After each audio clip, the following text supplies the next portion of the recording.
À toutes et à tous, bienvenue et nous sommes sur le chapitre 7 du livre Marcher dans le miraculeux de l'homme de Dieu, David Oyedepo. Nous sommes au chapitre 7 intitulé Connexion par le son. Le vent souffle où il veut et tu en entends le bruit, mais tu ne sais d'où il vient, ni où il va. Il en est ainsi de tout homme qui est né de l'esprit. Jean 3:8. Le son émis par un croyant est vital dans la détermination de sa marche ou non dans le miraculeux. Les signes sont des fruits du son. Regardez l'histoire de la création telle que relatée dans Genèse chapitre 1. C'est l'un des plus grands miracles jamais documentés. Pourtant, tout ce qui fut créé vint de l'existence en résultat la parole audible de Dieu. Et Dieu dit. Puis le verset 31 dit, Dieu vit tout ce qu'il avait fait et voici, cela était bon. Dieu vit donc ce qu'il avait dit. Cher ami, si Dieu le Tout-Puissant ne pouvait pas voir des résultats tant que sa parole ne fut pas émise, cela veut dire que vous ne verrez aucun résultat tant que vous ne parlerez pas. Vous devez par conséquent bien comprendre la place de votre bouche dans la production des signes. Votre bouche est comme un exécutoire d'où coule le fleuve du miraculeux.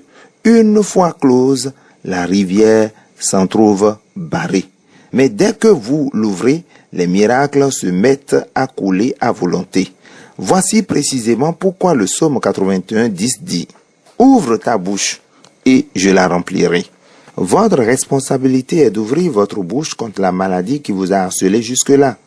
Une fois que vous le faites, elle sera contrainte de plier bagage. Même des miracles financiers sont libérés par les paroles que vous dites parce qu'il y a une puissance derrière vos paroles.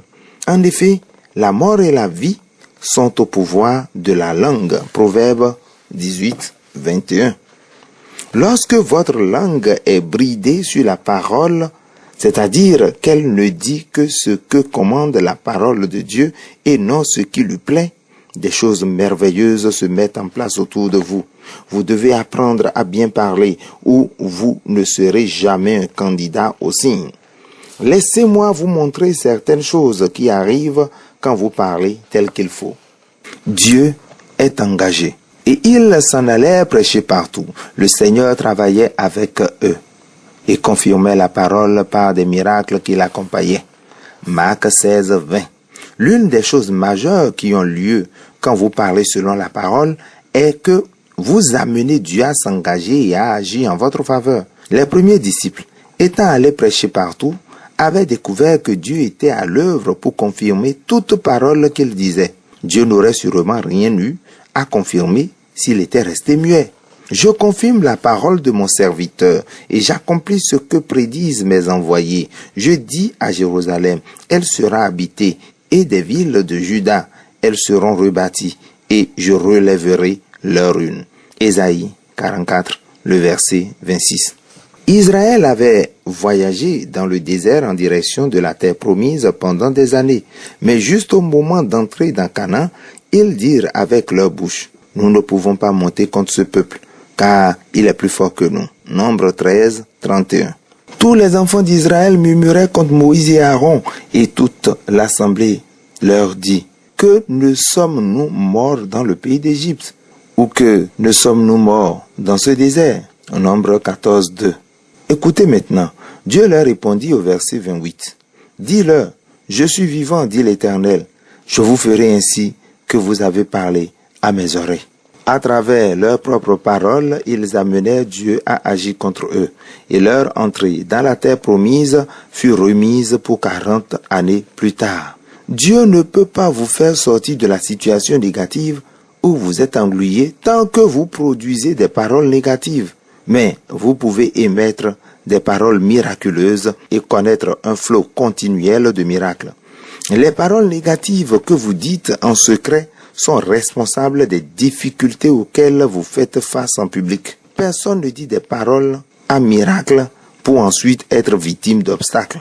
Quand une de mes filles dans le Seigneur fut attaquée par des braqueurs armés, elle ouvrit sa bouche et fit résonner le sang de Jésus, et les assaillants prirent immédiatement leurs jambes à leur cou. En appelé au sang de Jésus, lui fit se tourner vers sa forteresse de sang, et le surnaturel fut délivré instantanément. Zacharie 9:11, Apocalypse 12:11. Il n'y aura jamais de signe sans son. Vous rappelez-vous du duel entre David et Goliath? Si David était resté bouche cousue devant les déclarations de Goliath, ce dernier en aurait fait de la chair à pâté. Mais il prit les commandes et se mirent à faire des contre-déclarations qui contraignirent une intervention divine. Cher ami, vous n'êtes pas un enfant des circonstances, mais un fils de la destinée. Ne savez-vous pas que vous êtes la prunelle de ses yeux? Vous ne devriez pas être molesté par le diable dans un domaine quelconque de la vie. Le diable n'a pas la direction de votre destinée. Il ne peut donc pas vous tourmenter. Peut-être Satan a-t-il juré d'en finir avec votre vie. Ce n'est pas cependant un problème. Vous pouvez retourner la situation contre lui et ouvrir le feu contre le feu. Vous réduisez l'opposition en silence. Car je vous donnerai une bouche et une sagesse à laquelle tous vos adversaires ne pourront résister ou contredire. Luc 21:15. Vous pouvez décider de ce que deviendra votre ennemi par les paroles de votre bouche. Voilà pourquoi je déclare toujours avec audace: je ne peux pas être tué.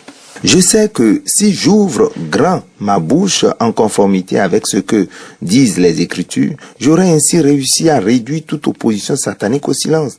Dès qu'ils ont entendu de leur oreille, ils m'ont obéi. Les fils de l'étranger se sont soumis à moi en dissimulant. Les fils de l'étranger ont dépéri et ils sont sortis en tremblant de leur lieu caché. Psaume 18, 44 à 45, la version Darby. Une bonne utilisation de votre bouche est le moyen le plus simple pour tourmenter le diable. Vous êtes trop silencieux pour être trop victorieux, trop muet pour être vainqueur.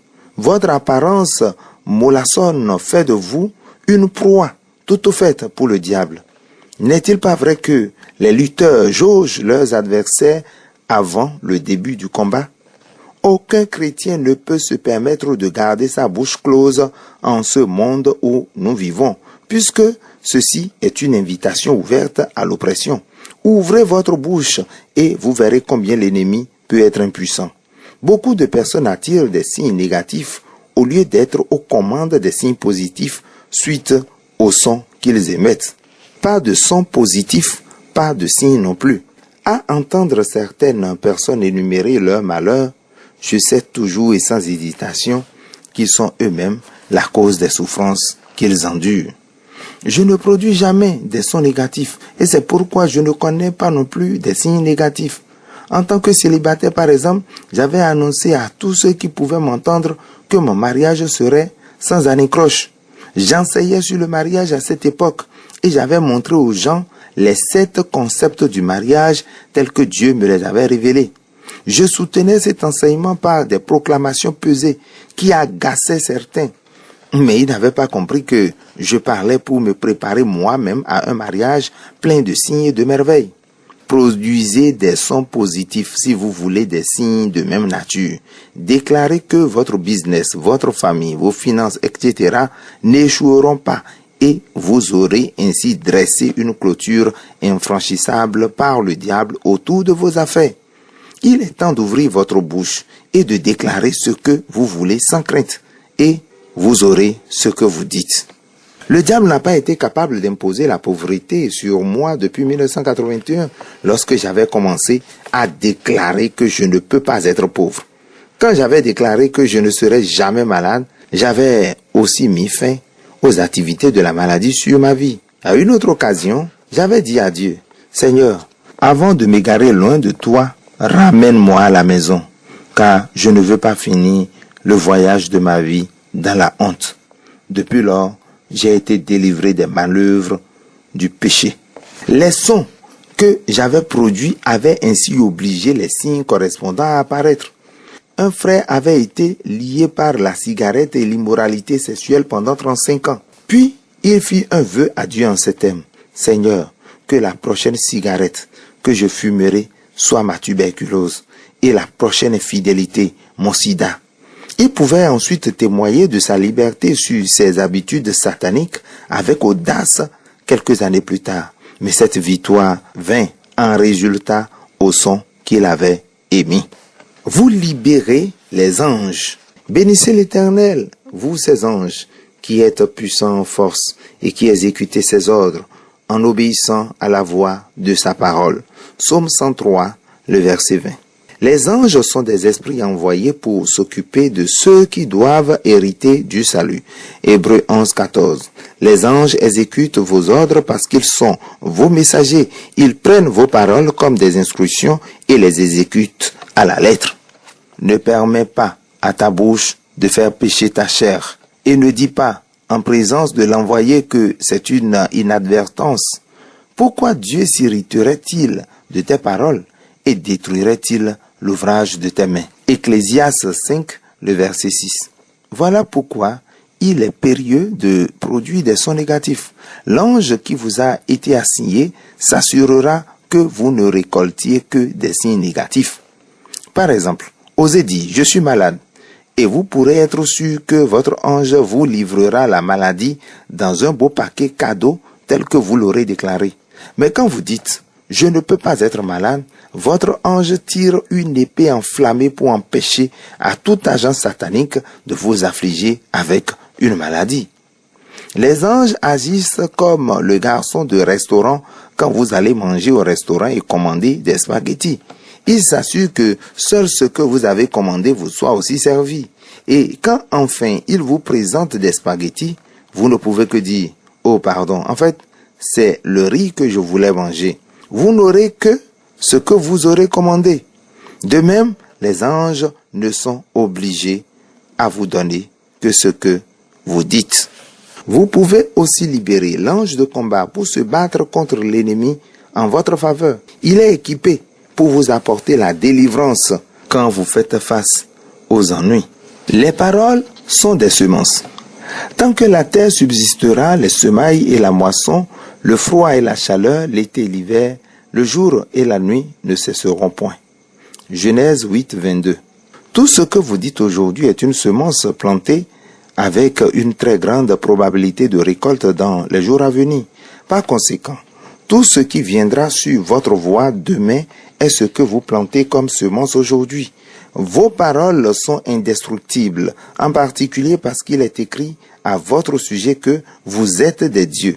Si cela est vrai, et ça l'est, il s'ensuit que, telles que les paroles de Dieu sont incorruptibles, les vôtres le sont aussi. Ce que vous dites est ce que vous voyez. La clé des sons positifs.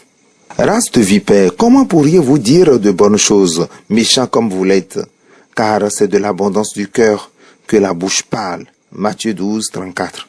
L'une des voies pour assurer que votre bouche ne produise pas des bonnes paroles est de les charger dans votre cœur. Si votre cœur est plein des paroles à miracle, vous les expérimentez tout naturellement. Cela deviendra une partie intégrante de votre être. Quand un de mes cousins docteurs en médecine vérifia ma pression sanguine et me dit qu'elle était élevée, je n'avais pas eu besoin de repartir chez moi et méditer sur la réponse à lui donner. Cela avait coulé naturellement de ma bouche et je lui ai répondu, je ne suis pas hypertendu. J'avais ensuite ajouté pour emphase, je veux dire que je ne peux pas avoir l'hypertension artérielle. Ce à quoi il répondit, ok. Et elle est demeurée ainsi depuis lors. Nous étions dans notre chambre d'hôtel une nuit après une évangélisation quand des braqueurs armés firent irruption. J'étais alors sorti de ma chambre en pyjama et leur dis les mains aux hanches. Au nom de Jésus, les assaillants prirent fuite en criant. Il a une âme, un fusil. La parole de Dieu coulera sans effort de votre bouche lorsqu'elle sera abondante dans votre cœur. Mais tout comme un seul verre de vin n'intoxique pas, en particulier si vous n'êtes pas un soulard patenté, vous devez saturer votre cœur avec la parole si vous voulez qu'elle coule librement de vous à volonté. La maladie, la pauvreté, l'échec, etc. n'ont plus de domination sur vous. Mais tant que vous ne proclamez pas votre victoire, elle ne sera jamais établie. Tout comme Ézéchiel, vous avez le droit de prophétiser sur les ossements desséchés de votre vie et les voir se couvrir de chair. N'ayez pas honte de faire vos déclarations publiques. Les gens se moqueront peut-être de vous, mais Dieu utilisera cette occasion pour vous refaire un nom. Il n'est pas conséquent de faire des déclarations audacieuses dans le Seigneur. Il restait cependant assez longtemps à Icône, parlant avec assurance, appuyé sur le Seigneur qui rendait témoignage à la parole de sa grâce et permettait qu'il se fît par leurs mains des prodiges et des miracles. Acte 14, le verset 3. C'est donc sur ce merveilleux verset de signes et de prodiges cité de Acte 14, le verset 3, que nous mettons un terme à ce chapitre 7 du livre Marcher dans le miraculeux du bishop David Oyeriko. Merci pour nous avoir suivis. À la prochaine pour le chapitre 8.